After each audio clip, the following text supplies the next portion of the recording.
엄마 품을 떠나 여기저기 더부살이 하던 우리 박진영 군의 이야기를 이렇게 보면서 또 요베겟의 노래, 모세의 어머니 요베겟이 갈대상자에다가 어린아이를 떠나보내면서 너의 참부모이신 하나님께 너의 삶을 모두 맡겨드린다. 뭐 그런 노래 기억이 나시는가요?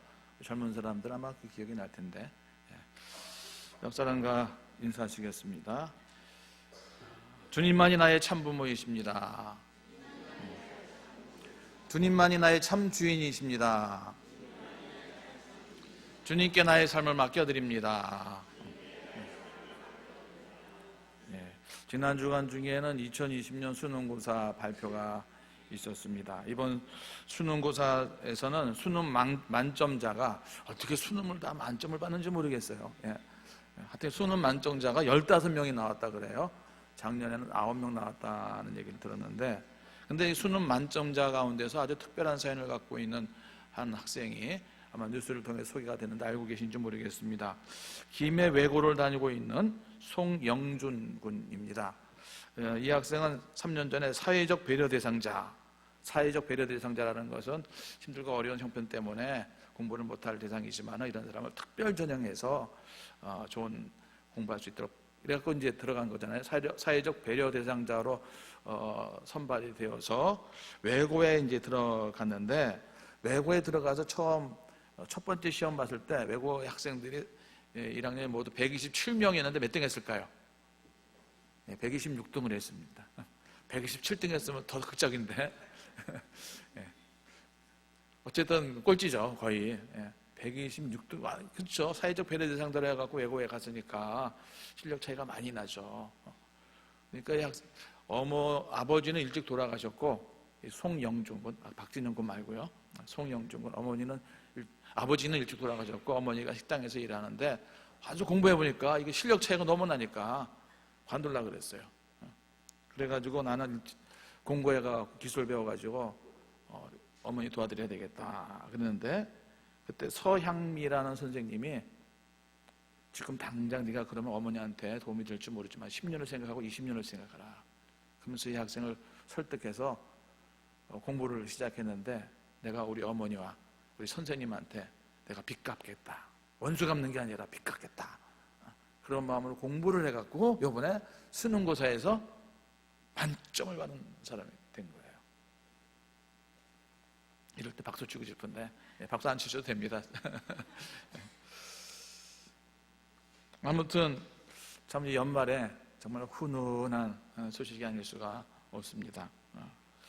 그런데 올해를 이렇게 이제 마무리하는 12월 달을 맞으면서 올 한 해를 이렇게 되돌아보면은 특별히 우리 한국 사회는 갈등의 골이 많이 점점 더 깊어지지 않았는가, 대립과 갈등이 끊이지 않던 올 한 해였다 하는 생각을 갖게 되어집니다. 경기는 자꾸 회복될 기미가 안 보이고 서민들의 삶은 점점 어려워지는 것 같고, 청년 실업자는 계속 늘어나고 저출산, 노령 인구의 급증, 진전이 없는 남북관계와 한일관계의 모습들, 특별히 여와 야의 대립, 보수와 진보의 충돌은 우리의 이 사회의 미래에 대한 불투명을 더욱 확실치 않은 정말 안타까운 심각한 지경에 가고 있고, 지금 특별히 미국과 북한의 문제도 어떻게 될지 모르는 그런 상황 아니겠습니까?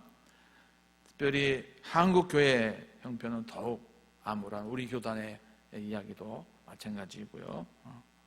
특별히 진정으로 용서 화해가 작동해야 될 교단과 교회에서 내 눈에 들보는 보지 않고 남의 눈에 티를 보고 남 탓만 하는 이 나쁜 습관이 아주 인백여 있는 그런 모습들을 우리 자신에게서 발견하면서 정말 답답하다, 목회자로서 그런 생각을 갖게 되어집니다. 그럼에도 불구하고 아기 예수를 기다리고 다시 오실 예수님을 생각하면서 마음을 정결케 하는 이 대강절이 있어서 참으로 다행이고 행복하고 감사하다 하는 생각을 갖게 되어집니다. 요즘처럼 힘들고 어려운 때는 정말 세상에 소망이 없는 것 같습니다. 이런 세상에서 우리가 어떻게 살아가야 마땅한가? 생각할 줄 아는 동물인 인간을 호모 사피엔스 이렇게 말하자면 호모 에스페란스, 에스페란스라는 말은 희망에 사는 사람들이다 이런 말을 써요. 어제도 동물의 왕국을 보면서 북극곰을 얘기를 이렇게 찬찬히 봤어요. 잠깐. 동물들이 갖고 있는 인지 능력이라는 게 굉장하구나. 북극곰이 물범을 사냥하는 모습을 봤는데요, 사람이 상상하는 이상이에요. 둥둥둥둥 떠다니는 빙산에 저쪽 편에 있는 걸 보고 빙산 빙 돌아가갖고 그 물범이 있는 그 빙산 뒤편에 가서 위치를 확인했다가 그 빙산 밑으로 쑥 들어가 앞에 탁 나고 잡아요. 그걸 어떻게 알았을까? 배워서 하는 거죠. 누구한테? 어미한테 배워서 하는 거죠. 동물들도 생각을 해요. 그런데 뭘 생각한다? 과거를 생각하는 거예요. 과거에 이렇게 실패했더라. 과거의 경험에 의해서 학습된 행동을 하는 게 이게 동물이죠. 그런데 인간은 호모 에스페란스라는 말은 희망이라는 것은 경험한 바가 아니에요. 경험한 바가 아니라 앞으로 이랬으면 좋겠다라는 미래를 바라보는 거예요. 과거를 바라보는 게 아니라. 그래서 우리 인간에게서 가장 큰 행복은 소망 가운데 사는 것입니다. 아무리 많은 것을 소유하고 누리고 있다 할지라도 소망이 없어. 그럼 행복할까요? 행복하지 않을까요? 결코 행복할 수가 없다는 것을 우리 자신이 너무 잘 알고 있는 내용이죠. 그래서 이제 4월달 되면 총선이 있다 그러니까 하여튼 선거나 이제 새로운 정부가 들어서 자꾸 희망 얘기를 하잖아요. 이렇게 될 거라고. 이 동네가 잘 살게 될 것이라고. 근데 여태까지 저의 경험으로는, 저만 딴 경험을 했는지 모르지만은, 수많은 정부, 수많은 지도자들이 와서 희망을 얘기했지만 그 희망대로 모든 것이 이루어진 그런 정권은 없었다. 이게 솔직한 평가가 아니겠는가 하는 생각이 들어집니다. 서민 경제를 위한다라고 했지만은 결국 보면요, 있는 사람 배만 배불러주게 만든 것이 여야가 됐든 어느 정권이 됐든 결국 버킹엄이었다. 이거는 우리나라뿐만 아니라 외국도 다 마찬가지라는 저는 생각을, 이런 체제 속에서는 그냥 결국은 똑같은 반복이다 하는 생각을 저 개인적으로는 갖습니다. 도대체 어디에다 소망을 갖고 살아야 되겠는가 라는 질문을 오늘 이제 하게 되는 거죠. 근데 이 소망에 관한 이야기를 하기 이전에 먼저 소망이 무엇인가, 소망의 그 성격, 소망의 그 본성이 무엇인가를 먼저 언급하고 오늘 본문을 함께 나눴으면 좋겠다 하는 생각을 갖습니다. 1번 같이 읽습니다. 1번 시작. 소망은 파라독스하다라는 것입니다. 우리는 돈이 많이 있고 평안할수록 소망이 넘칠 것이다 라는 걸 생각하는데, 돈이 많을 때 소망이 있는 것이 아니라는 것입니다. 만사가 형통할 때 성공한 사람들이 소망을 많이 품고 있다라고 생각, 그렇지가 않습니다. 오늘 동영상에 소개되었던 막노동자에서 의대생이 된 박진영 군, 또 2020년 수능 만점자인 김혜외고 송영준 군과 같이 남다른 모든 역경 속에 있을 때, 남보다 더 어려운 고난 가운데 있을 때 역설적으로 이 좌절과 절망의 현실을 딛고 일어서는 더 강력한 소망을 갖게 된다는 것이죠. 그래서 오늘 사도 바울은 로마서 5장에서 이렇게 말씀합니다. 로마서 5장 3절로부터 4절 말씀입니다.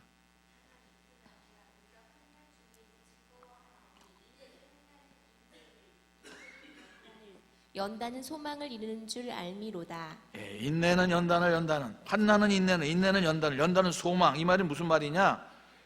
환난이 없으면 결국 소망까지 갈 수가 없다는 것입니다. 상식적으로 생각할 때는 환난이 있으면은 소망이 없을 것 같은데, 그 환난 때문에 소망에 이르게 됐다는 것입니다. 자, 보십시오. 잘 사는 나라의 사람들이 자살을 많이 합니까? 못 사는 나라의 사람들이 자살을 많이 합니까? 상식적으로는 못 살고 있는 나라의 사람들이 많이 자살을 할 것 같은데, 자살률은 어느 나라가 많아요? OECD 국가가 더 많죠. 신경안전제, 수면제는 선진국가, 부자의 나라에서 훨씬 많이 팔리죠. 물론 가난한 나라는 살 돈도 없는지도 몰라요. 돈이 많고 좋은 여건에 있는 사람들이 더 쉽게 절망하고 낙심한다는 것입니다. 부자들이 돈 때문에 더 많이 싸웁니다. 한국에서 최고로 돈을 많이 갖고 있는 무슨 재벌가, 신문 가끔 나와요. 재벌가 뭐 재산 분쟁, 법정 소송, 다툼, 형제의 난, 왕자의 난, 막 이런 표현이 있잖아요. 자기끼리 막 싸운다는 거예요. 돈 때문에. 돈이 없으면 안 싸울 텐데. 그래갖고 우리가 알고 있는 어느 재벌가는 제사도 따로따로 드린다면서 예수 안 믿는 집안입니까? 여러분, 소망의 본질, 소망의 문제는 본래 역설적인 성격을 갖고 있다는 것입니다. 그래서 환난 속에서 강한 소망을 얻고 역경 속에서 그 소망이 더욱 순수해지고 확실해진다는 것입니다. 고난과 환난이 오히려 우리의 소망을 더욱 순수하게 만든다는 것입니다. 1992년부터 1995년 동안 3년 전쟁이, 우리나라도 6.25 전쟁이 3년 있었지만은 오늘날 3년 전쟁하면요 완전 박살나는 것입니다. 무기가 아주 강력해졌기 때문에 아마 한반도에서 전쟁 일주일만 나도 아마 반은 다 파기가 될 거예요. 그 전쟁은 절대로 없어야 돼요. 1992년부터 1995년까지 보스니아 내전 이렇게 말하죠. 전쟁이 있었는데 그때 안네 프랑크의 일기처럼 그때 보스니아의 안네 프랑크 일기라고 나온 줄리타의 일기라는 내용이 있어요. 어린 소녀가 이제 일기 쓴 게 편지 쓴 건데 그것이 이제 굿네이버스가 아니라 하여튼 그런 단체에 편지를 쓴 것이 이제 묶어져갖고 책으로 나온 것인데 거기에 이런 얘기가 나옵니다. 전쟁이 일어났으니까 아이들이 올 게 없잖아요. 학교 애들이 모여갖고는 그냥 계속 모여는 있지만 뭐 수업이 되겠습니까? 아이들이 죽어가는 거예요. 근데 아이들이 많이 죽는 반이 있는 반면에 아이들이 잘 안 죽어 그 반은. 그래서 그런 반은 어떤 반인가 그랬더니 선생님이 계속 이렇게 말하는 거예요. 우리가 배고파서 죽는 것이 아니라 소망을 잃어버렸기 때문에 죽는 것이다. 소망을 가져야 된다. 희망을 가져야 된다. 이런 말을 계속하는 그런 클래스의 아이들은 잘 안 죽어. 근데 오늘은 뭘 먹고 살지? 어떡하지? 먹고 사는 문제에 자꾸 걱정만 하고 있는 반 아이들은 죽더라는 거예요. 거기서 줄리타라는 아이가 이가 득실득실하니까 옷을 입고 있을 수가 없었어요. 그래갖고 옷 홀딱 벗고 담요를 팍 털어가지고 이 다 떨어지라고. 그렇다고 한다고 다 떨어집니까 이가? 덮고 자는데 그래도 막 무는 거예요. 근데 이 줄리타의 일기에 뭐라고 써있냐면 내 피는 빨아먹어도 내 소망은 빨아먹지 못할 거다. 내 피는 빨아먹어도 이가 자꾸 먹으면 먹을수록 나는 소망을 갖는다는 거예요. 건강해지기를 소망하고 평화가 오기를 소망하고. 요즘은 핸드폰 그러면 탁 떠오르는 상표가 삼성이죠. 애플인 사람도 있지만은. 근데 1998년이면 10년 전인가요? 20년 전인가요? 잠깐 헷갈리더라고요. 1998년까지는 삼성 애플이 아니었어요. 그때는 뭐였을까요? 아는 사람이 있네. 노키아. 지금 노키아가 그게 뭐야? 모르는 사람이 지금 많은데 그때는 노키아가 전 세계 핸드폰의 70%. 근데 애플이 딱 나오는 순간 애플에 이제 확 지기 시작하면서 노키아가 망하기 시작했는데요. 가끔 노키아라는 나라 없어졌어요. 공장은 없어졌어요. 근데 최근 유럽의 어느 경제 일간지에 이런 말, 노키아의 파산은 핀란드에 있어서 가장 잘된 일이다. 이게 누구 뭐 망한 거 극찬, 이거 누구 망하라고 그러는 건가? 그게 아니라 실제로 이 노키아라는 회사에 이렇게 연결되어 있는 많은 중소기업체들이 있었는데 이 노키아가 파산함으로 말미암아 300~400개의 중소기업체가 도산 위기에 있었는데 이들이 다 자생 회복하여서 독립했다는 거예요.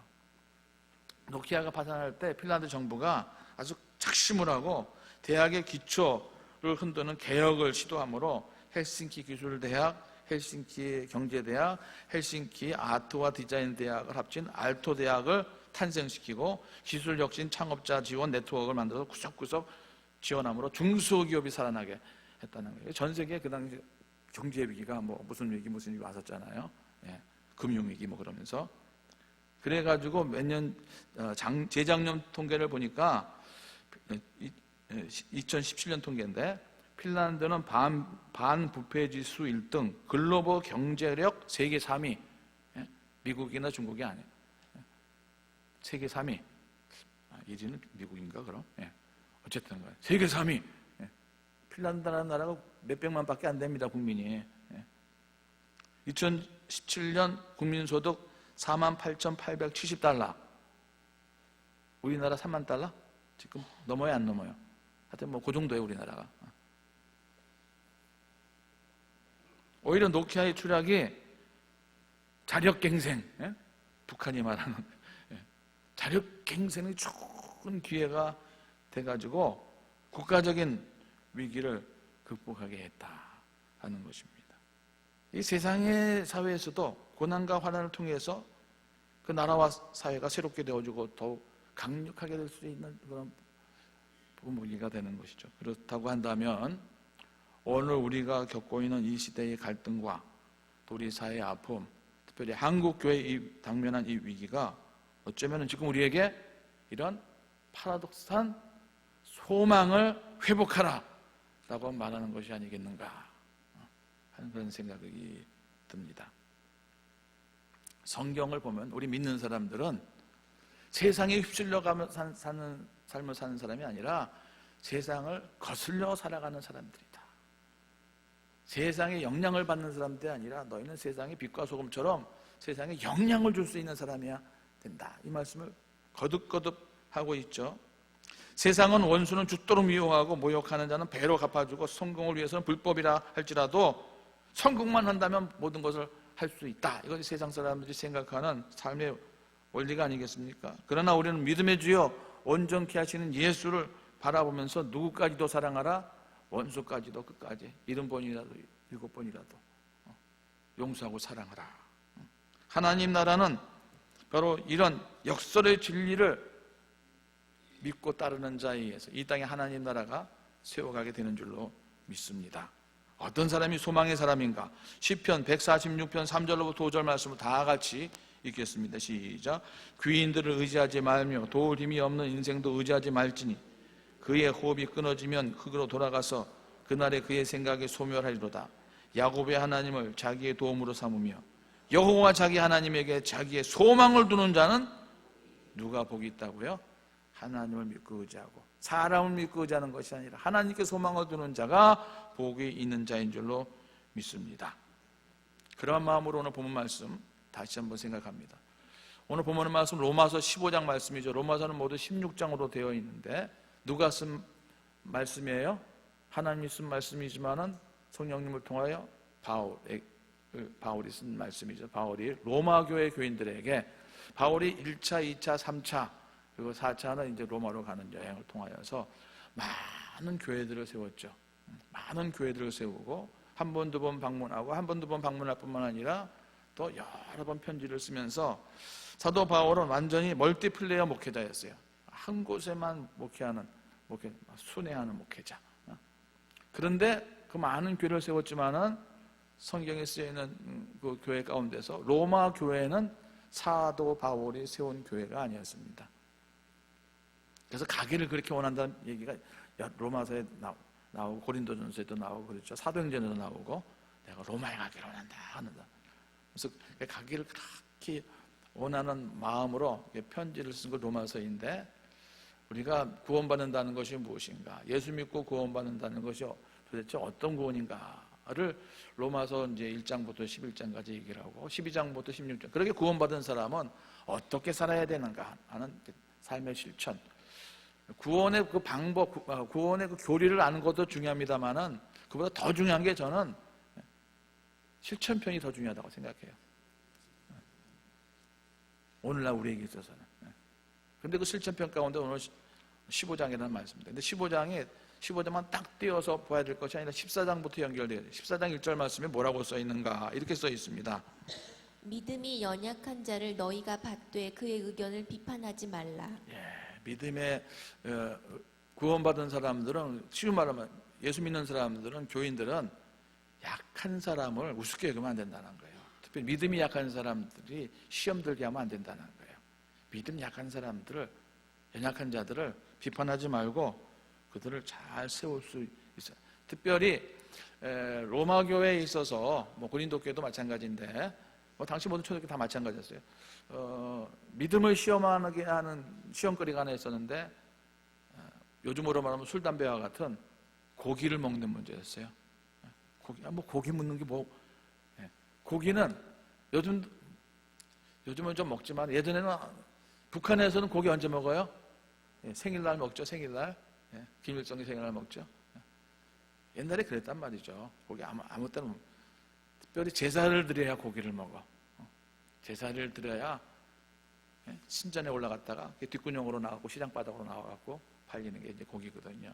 우리로 말하면 고사떡을 먹어야 되는지 말아야 되는지. 오래 믿은 신자들, 믿음 좋은 사람들, 그 우상이 뭐야? 우상 아무것도 아닌데 나무고 돌이고 그거 아무것도 아니자고 톡톡 먹지만은 이제 믿음이 약한 사람들은 교회 다녀서 자꾸 옛날 믿던 신이 나를 힘들게 한다고, 못 살게 한다고 그러죠. 그리고 시험 온다고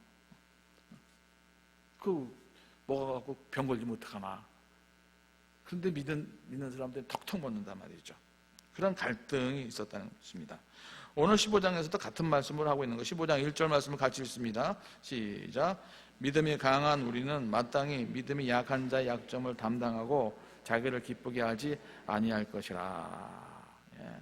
믿음이 강한 사람은 믿음이 약한 사람들을 잘 케어해야 되는데, 그리고 자기중심적으로 판단하면 안 되는데, 모든 샘플은 누가 샘플이다? 오늘 좀 길죠? 항상 본문이 길어요. 4절부터 13절까지인데 연결되는 말씀이에요. 약한 자를 위한 건덕상을 살게 되어질 때 우리의 믿음의 샘플은 누구다? 예수 그리스도이시다 라는 거예요. 예수 그리스도, 예수님을 바라보라 라는 것입니다. 그래서 오늘 그래서 믿음이 연약한 갈등 가운데 있는 그 로마 교인의 결론이기도 하고 로마 교회를 향한 사도 바울의 기도문인데요. 13절 오늘 마지막이죠. 여기서 오늘 제목을 뽑았습니다. 13절 또 같이 읽습니다. 시작. 소망의 하나님이 모든 기쁨과 평강을 믿음 안에서 너희에게 충만하게 하사 성령의 능력으로 소망이 넘치게 하시기를 원하노라. 난 저렇게 믿음이 없어. 나는 관둘래. 좌절절명하지 말게 하고 다 모두가 소망이 넘치는 교회가 되게 하여 주시옵소서 라고 사도 바울이 오늘 결론으로 기도를 하였습니다. 여러 가지 복잡하고 어려운 가운데 있다 할지라도 환경과 갈등의 문제들 속에서 역설적인 믿음의 파워를 갖게 하는 소망이 넘치게 하시길 원하노라 하는 기도를 한다는 것이죠. 그러면 오늘 사도 바울은 이런 역설적인 믿음의 파워를 갖고 있는 이 소망이 넘치게 하려면 구체적으로 로마 교인들이 무엇에 힘써야 되겠는가? 그 말은 하는 것입니다. 제가 쭉 성경을 반복해서 또 읽어본 결과로는 그래서 4절 말씀입니다. 4절 말씀. 무엇이든지 전에 기록된 바는 우리의 교훈을 위하여 기록된 것이니 우리로 하여금 인내로 또는 성경의 위로로 소망을 가지게 함이니라. 아까 맞아 소망이 넘치게 하시길 원하노라 하라고 했잖아요. 그런데 4절 이렇게 시작합니다. 무엇이든지 전에 기록한 바, 전에 기록된 바가 뭐예요? 구약에 기록된 내용들은 우리를 위하여서 기록된 것인데 우리를 위로하고 소망을 가지게 하기 위해서 기록된 것이다. 성경 말씀이 그렇다는 거예요. 그래서 2번입니다. 2번 시작. 성경이 우리에게 소망을 주는 것이라는 거예요. 소망을 넘치게 하기 위해서는 그러니까 성경을 가까이 하고 성경을 보아야 된다는 것입니다. 여러분 다 알고 있는 내용일 텐데 영국의 유명한 희극 배우인 찰리 채플린이라는 분이 있지 않습니까? 무성영화 시대에 영화도 찍고 하신 분이신데 이 사람이 사람들을 웃게 하고 즐겁게 하는 그런 희극 배우지만은 본인은 매우 우울한 삶을 살다가 정신과 의사를 찾아갔습니다. 그를 여러 가지 방향으로 진단하고 치료 잘 되지 않으니까 세계 여행을 한번 하는 게 좋겠습니다. 근데 찰리 나는 세계 여행 3번이나 했는데요. 그래. 그렇습니까? 그럼 마지막으로 처방하는데 런던에 아주 유명한 희극 배우가 하고 있는 찰리 채플린의 연기를 일주 동안 지속적으로 보시면 당신 제가 찰리 채플린인데요. 왜 이게 분장을 다 하면은 달라 보이잖아요. 예전에 전에 교회에서 장로님들하고 권사님들하고 온천 갔다가 남자들은 빨리 들어오잖아요. 빨리 끝나잖아요. 온천 끝나고 차에 올랐는데 이상한 여자들이 막 올라오는 거야. 낯선 여자들이 화장을 다 지우고 나니까 딴 사람이더라고요. 아마 채플린도 그랬을 거예요. 화장 다 지우고 가니까 당신이 찰리 채플린 모르는 거예요. 제가 찰리 채플린인데요. 다른 사람에게 그렇게 기쁨을 주고 행복을 주는 사람이지만 정작 자신은 기쁨과 행복이 없더라. 누가 나에게 기쁨과 평안을 줄 수 있겠는가? 무엇이든지 전에 기록된 바는 우리의 교훈을 위하여 기록된 것이니 우리로 하여금 인내로 또는 성경의 위로로 소망을 가지게 하느니라. 성경을 읽는 자에게 소망을 주게 하시는 줄로 믿습니다. 원래 하나님께서 인간을 만드실 때 우리 하나님께서 이 땅에 세움받은 모든 사람들은 다 창조적인 삶을 살 수 있도록 그렇게 지음받고 이 땅에 보내심을 받은 사람들입니다. 하나님처럼 뭐라 그랬어요? 생육하고 번성하고 땅에 충만하라, 땅을 정복하라, 다스리라 라고 하였습니다. 근데 다스리는 것이 아니라 다스림을 당해. 뭐한테? 우리가 만든 돈한테 오히려 사람이 다스림을 당해. 정복 당해 오히려. 창조적인 삶을 살아야 되는데. 그리고 그냥 돈만 가지고, 쉬운 말로 하면 땅을 가지고, 돈을 가지고, 권력을 가지고, 거기에만 지금 혈안이 돼갖고 살아가요. 소유의 만족을 추구하는 사람이 되어죠. 어떻게 소유에 묶여있는 인생이 창조적인 인생으로 바뀔 수 있겠는가? 그 샘플을 하나님께서 성경 속에서 우리에게 보여주고 계시는데 창세기 12장에 나오는 한 분, 믿음의 조상 누구예요? 아브라함의 이야기입니다. 아브라함은 본래 갈대아 우르지방, 메소포타미아 북부 지역에 있는 우르지방의 한 부족장의 아들로 태어났는데 매우 재산이 많은 집안이었죠. 땅이 많은 사람이었습니다. 거기서 가정을 이루고 아내를 얻어 평범한 삶을 사는, 인간적으로 보면 아주 만족한 삶을 살 수 있었던 사람이었습니다. 그런데 어느 날 이 아브라함에게 하나님의 말씀이 들려온 것입니다. 그 순간 아브라함은 이 땅에 소망을 두는 것이 아니라 새로운 소망을 갖고 새로운 믿음의 길을 걷게 되었습니다. 그러므로 믿음의 조상으로서의 복의 근원이 될 수가 있었는데 창세기 12장 1절부터 4절 말씀도 우리 다 같이 한번 알지만은 함께 읽습니다. 시작. 여호와께서 아브라함에게 이르시되 너는 너의 고향 친척과 아버지의 집을 떠나 내가 내게 보여줄 땅으로 가라. 내가 너로 큰 민족을 이루고 내게 복을 주어 내 이름을 창대게 하리니 너는 복이 될지라.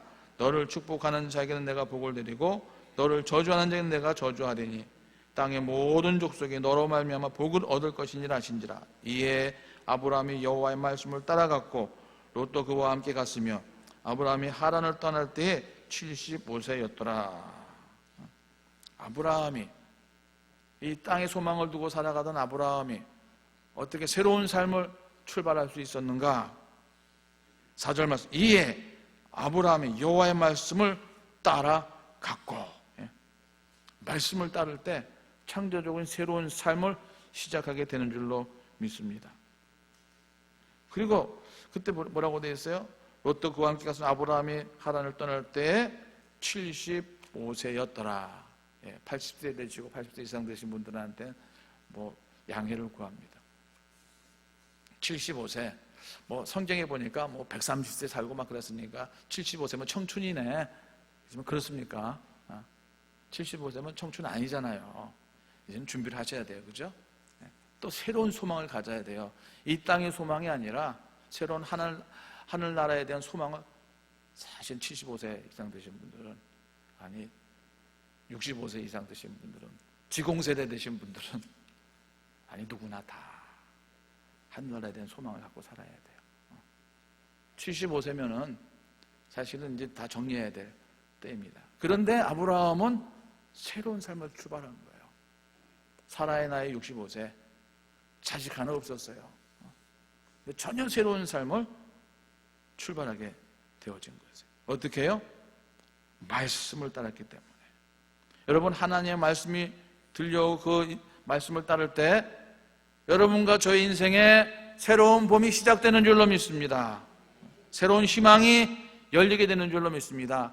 시편 119편 105절 말씀도 같이 읽습니다. 시작.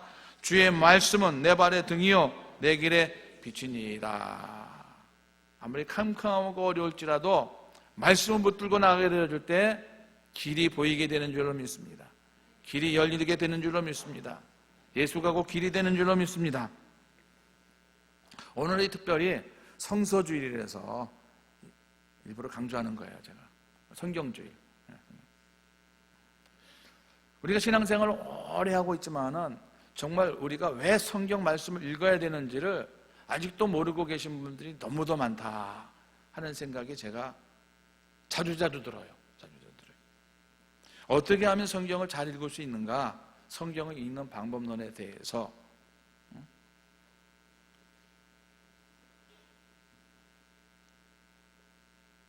365일 역사의 순서대로 읽는 성경 방법,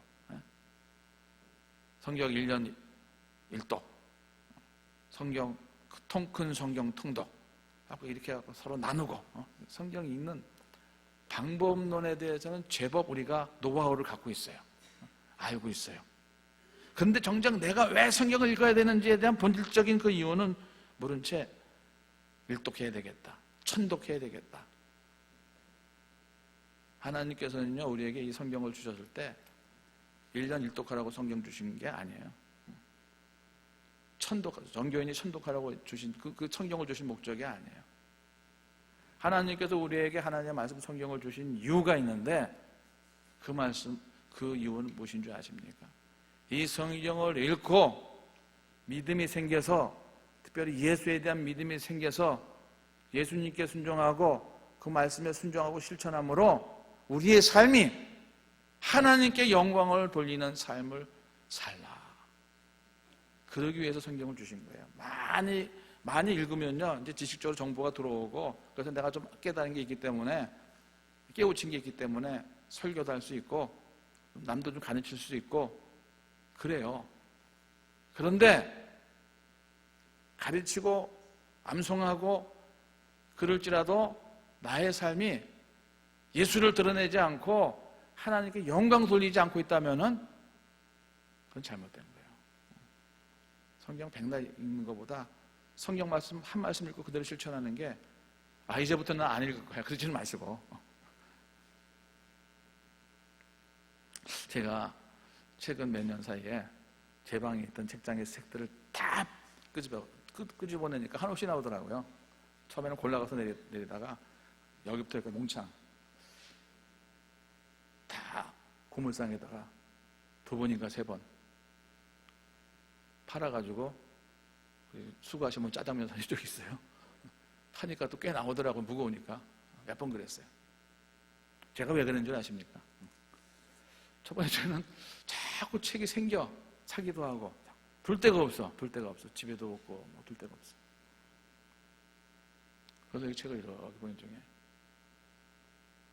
내가 돈 많이 주고 저건 꼭 읽어야지 하고 센 책임에도 불구하고 안 읽은 책이 꽤 있어요. 안 읽은 책이. 그건 앞으로 내가 읽을 것인가 읽을 것 같지가 않아. 그래서 사갖고 읽었는데 덩들선 읽은 책도 있고, 오래전에 읽었는데 한 번 읽고는 그 다음부터는 보지도 않고 그런 책들이 너무 많아. 그래서 과감하게 버렸어요. 왜? 만약 그 말씀을 한 번도 제대로 읽지 않고 갖고만 있다고 하면은 나만 과시하는 거예요.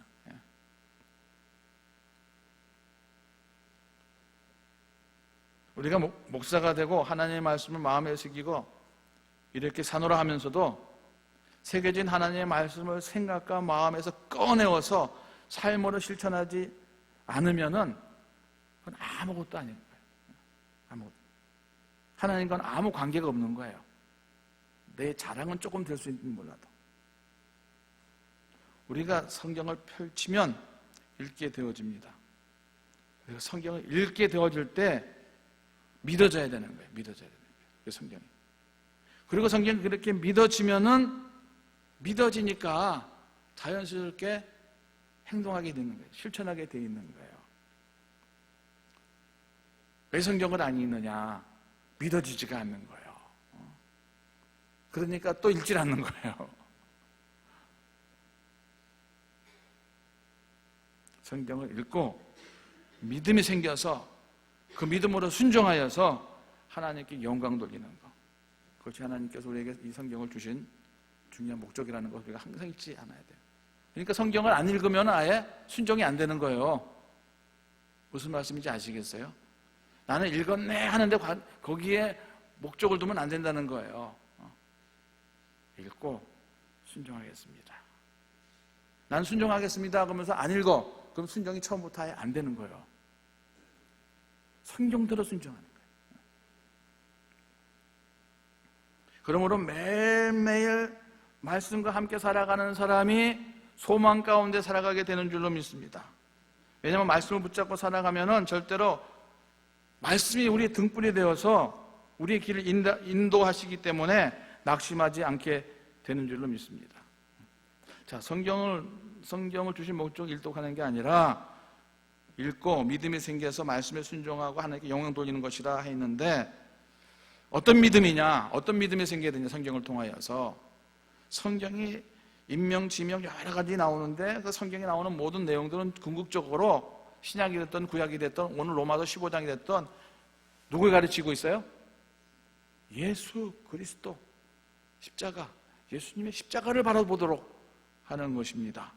모든 성경은 예수님의 출생, 예수 그리스도의 십자가의 죽음, 예수 그리스도의 부활, 예수님의 승천과 재림을 통하여 이루어 놓으시는 구원의 역사, 하나님의 구원의 역사가 모든 성경의 핵심인 것입니다. 다시 말하면 순종하는 믿음이 생기려면은 성경을 읽을 때 그리스도를 발견해야 돼요. 성경 속에서 예수 그리스도의 스토리를 중심적으로 우리가 읽어야 되는 것입니다. 그러니까 성경이 오늘 우리에게 소망이다라는 말은 결국 예수 그리스도가 우리의 진정한 소망이 되어야 된다 하는 말씀인 것입니다. 3번 같이 읽습니다. 3번 시작.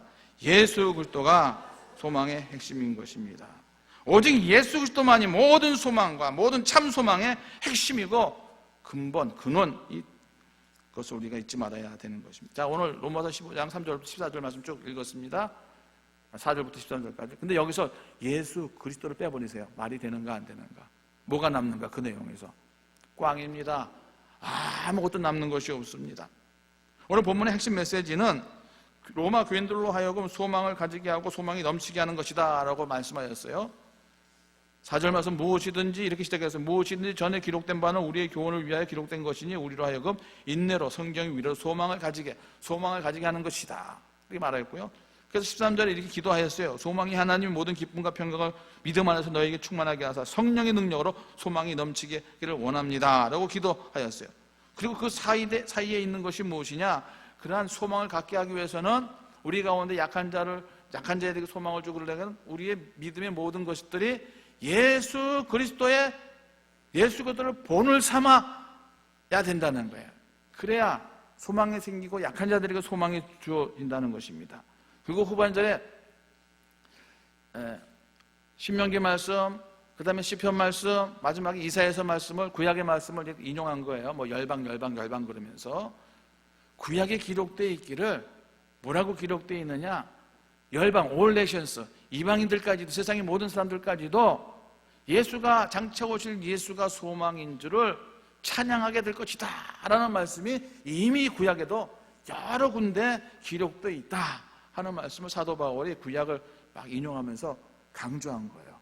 그러니까 오늘 본문 긴 얘기지만 본문 속에서 거기서 예수를 싹 빼버리면 앙코가 빠지는 거야. 아무것도 없는 거예요. 12절 말씀을 같이 읽습니다. 12절 말씀 시작. 또 이사야가 이르되 이새의 뿌리 곧 열방을 다스리게 일어나시는 이가 있으니 열방이 그에게 소망을 두리라 하였느니라. 누가? 이사야, 구약의 이사야가. 구약 시대에서도 이새의 뿌리 한 줄기 누구예요? 메시아잖아요. 예수님이시잖아요. 구약에서부터 전 세계 모든 그가 아시아 사람이 되었던 아프리카 사람이 되었던 한국 사람이 되었던 결국 소망이 되시는 이는 예수 그 메시아이고 그분을 찬양하고 하게 될 것이다 하는 것이 어디에 기록되어 있다? 구약에 이미 다 기록되어 있다. 오직 예수님만이 참 소망이시다. 그러면 왜 성경은 또 구약에서 오늘 이사야는 예수님만이 소망이시다 라고 말하고 있는가?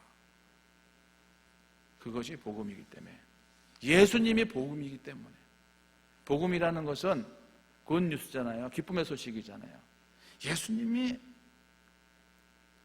참된 기쁨의 소식이기 때문에. 왜 복음, 기쁨의 소식이라고 말하는가? 이 복음은 아주 간단하게 말씀드리는 이거예요. 예수 믿으면 지옥 가지 않고 천당 간다. 그래서 예수 천당 불신 지옥 그거잖아요. 이게 복음의 아주 핵심으로 간단하게 푸는 거예요. 다시 말하면 하나님께서 우리에게 천국을, 영생을 예수를 믿으면 선물로 주신다는 거예요. 이것이 신구약 성경을 통하여서 우리에게 말씀하시고자 하시는 아주 핵심입니다. 다 알고 있는 내용이죠. 이 내용 모르시고 앉아있는 분 안 계세요. 그런데도 알고는 있지만은 믿질 않아. 정말입니다. 행동하는 걸 보면 믿질 않아. 알고는 있는데. 미국의 어느 교회에서 유럽에 있는 한국인 입양자들을 돕기 위한 한국인 입양인의 밤을 매년 하는 교회가 있어요. 그래서 이제 네덜란드에서 어느 도시에서 했는데, 그래서 뭐 한국 음식도 만들고 뭐 부채춤도 치고 뭐 선물도 주고 성대하게 끝났어요. 그랬더니 한국 아이를 입양한 어느 네덜란드 부부가 이렇게 좋은 프로그램인 줄 알았으면 더 많은 사람이 왔을 텐데 처음부터 기획할 때부터 뭔가 실패한 게 있다고. 왜? 뭘 잘못했는데 우리가 그랬더니 본래 네덜란드 사람들은 굉장히 현실적이기 때문에 이렇게 공짜로 뭐 누가 준다 그러면 안 온다는 거예요. 왜? 저 공짜로 준다 그랬다가 세상에 공짜가 어디 있어? 나중에 뭐 상품 팔겠지. 그래서 안 왔을 거라는 거예요. 그래서 1불이나 2불 입장료를 받았으면은 훨씬 더 많이 올 수 있을 텐데. 그건 아쉬운 얘기를 하더라는 얘기를 제가 보았어요. 네덜란드 사람 생각하는 거와 한국 사람이 생각하는 게 차이가 있어요. 근데 네덜란드 사람과 한국 사람의 생각의 차이 정도가 아니라 사람이 생각하는 것과 하나님이 생각하는 것은 엄청난 차이가 있다는 것을 말씀드리고 싶은 것입니다. 왜 하나님께서는 우리에게 천국을, 왜 예수 그리스도를 믿는 믿음을 선물로 주실 수밖에 없었느냐? 또 사람은 이 천국을, 영생을 선물로 받지 않고는 얻을 수 없는 것인가? 그거 우리가 심각하게 생각하고, 간단한 복음의 내용이지만 우리가 정말 믿음으로 받을 수 있어야 돼요. 그러기 위해서는 두 가지인데요.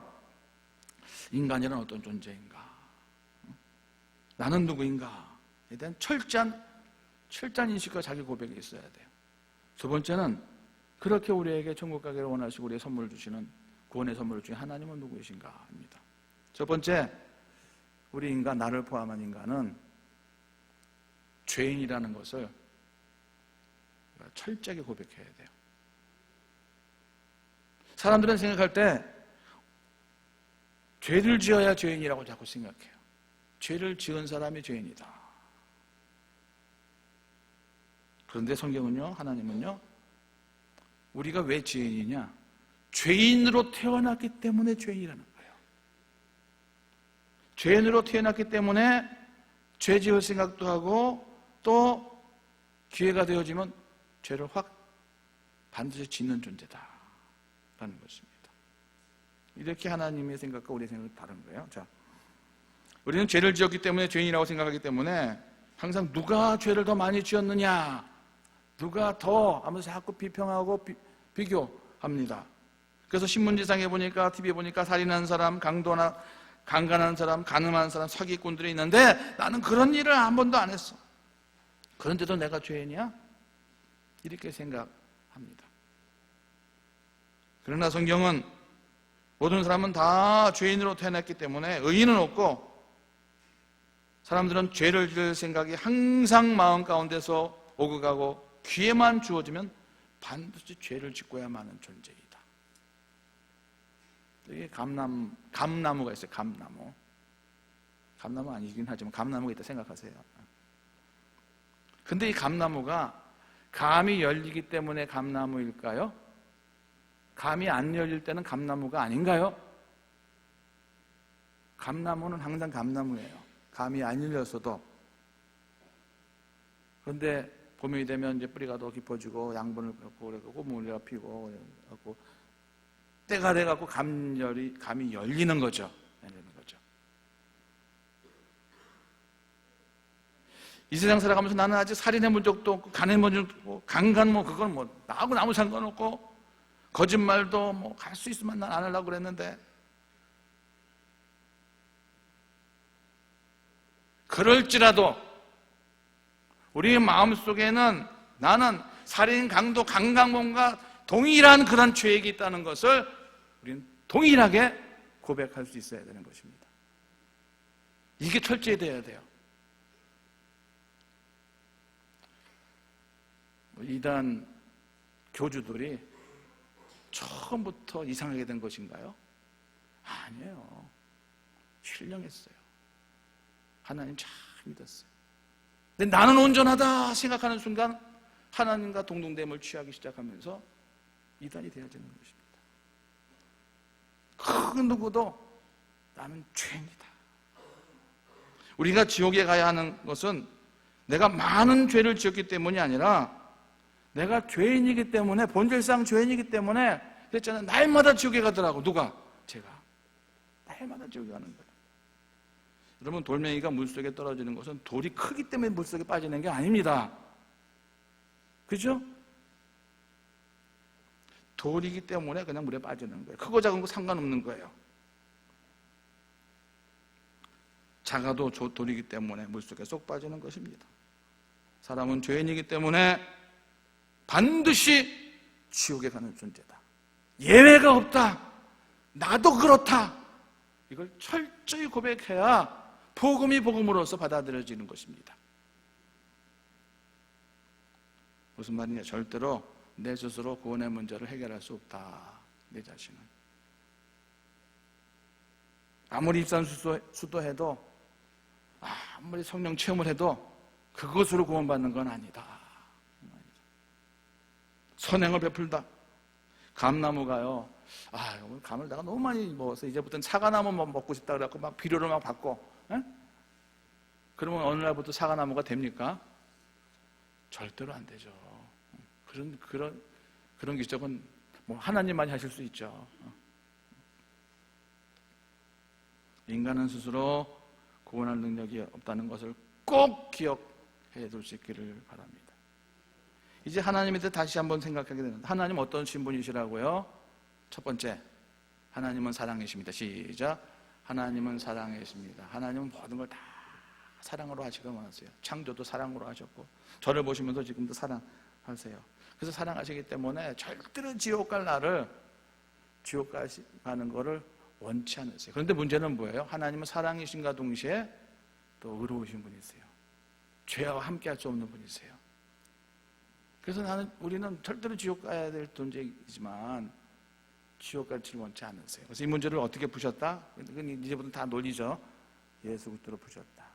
예수가 누구신가? 하나님과 동등 본체시지만은 말씀이 육신이 돼 우리 가운데 오시어서 내가 지금 모든 죄값을 친히 담당하시고, 죄의 값을 담당하시고 지불하시고, 제 김봉성은 죄값 내가 담당했어요.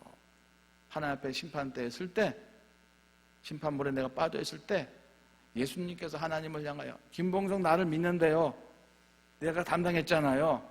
그래서 나를 의롭다 하게 하시는 변호사이시고, 그분이 예수님 때문에 우리가 구원받는 것이죠. 죄인이에요, 아니에요? 죄인이에요. 의인이에요, 아니에요? 의롭다 하셨다면서 의롭다 하여 주신 것이지만 나는 죄인이에요. 그래서 사도 바울은 나는 죄인 중에 괴수다. 라는 말을 끊임없이 하고 있는 것입니다. 목사 생활을 오래 했다고 내가 조금 더 어려워졌느냐? 아닙니다. 뭐 크고 작은 건 있을지 모르지만은 죄인은 여전한 죄인인 거예요.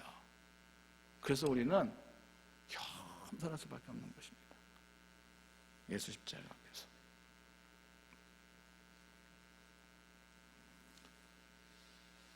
이러한 우리의 존재 문제에 대한 근본적인 해답, 예수가 소망일 뿐만 아니라 우리의 실제적인 모든 삶의 문제에 있어서도 예수가 소망이 되시는 줄로 믿습니다. 건강 문제, 경제 문제. 엊그제 우리 목사님들 회의에 있어서 어떤 사모님이 마침 앉으셨는데 사모님이 췌장을 떼어내셨어요. 오래전에 유방암 수술을 하셨어요. 근데 최근 췌장을 떼어내셨대. 근데 또 얘기 들어보니까 또 심장 뭡니까? 심장 수술. 이제 관상동맥이 막혀가지고 수술을 해야 되는데 수술을 하려 병원에 들어갔다가 막 몸이 안 좋아갖고 보니까 또 염증이 생겼어. 병원에서 이렇게 염증이 생긴 것 같은데 이것도 뭐 그래갖고 이제 이번 주인지 다음 주인지 할 것 같다고 그런 얘기를 쭉 하면서 힘들어 하셔요. 그럴 때 이제 저희 집사람은 저랑 이제 제 얘기를 좀 이렇게 하시면서 우리 얘기하니까 목사님 막 그렇게 안 보인다는 거예요. 저희 부부는 그렇게 안 보인다는 거예요. 항상 여유 있어 보이고 부자처럼 보인다는 거예요. 그렇죠? 예, 부자처럼 보인다는 거예요. 얼마나 감사한지 몰라요. 누구나 다 하나님께서는 다스리고 정복하여서 돈을 다 잘 벌 수, 예수 믿고 안 믿고 상관없이 모든 인간들 다 그렇게 만들었기 때문에 열심히 노력하면 정복하고 다스리는 재능을 주셨어요. 근데 누구나 다 그렇게 되지 않지 않습니까? 문제는 뭐냐? 정복하고 다스리는데 온 돈 얘기만 지금 하는 거예요. 제가 줬는데 다 한순간에 돈이 예고도 없이 인사도 안 하고 그냥 집안로 나가. 그죠? 예. 그래갖고 돈 버는 자 따져보니까 깡통차 그런 사람 너무 많아요.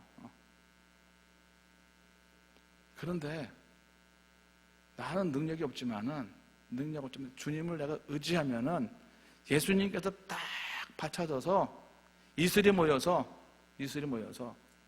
이게 호수가 되고 바다가 되게 하신다니까요. 이게 오병이어 아니겠습니까?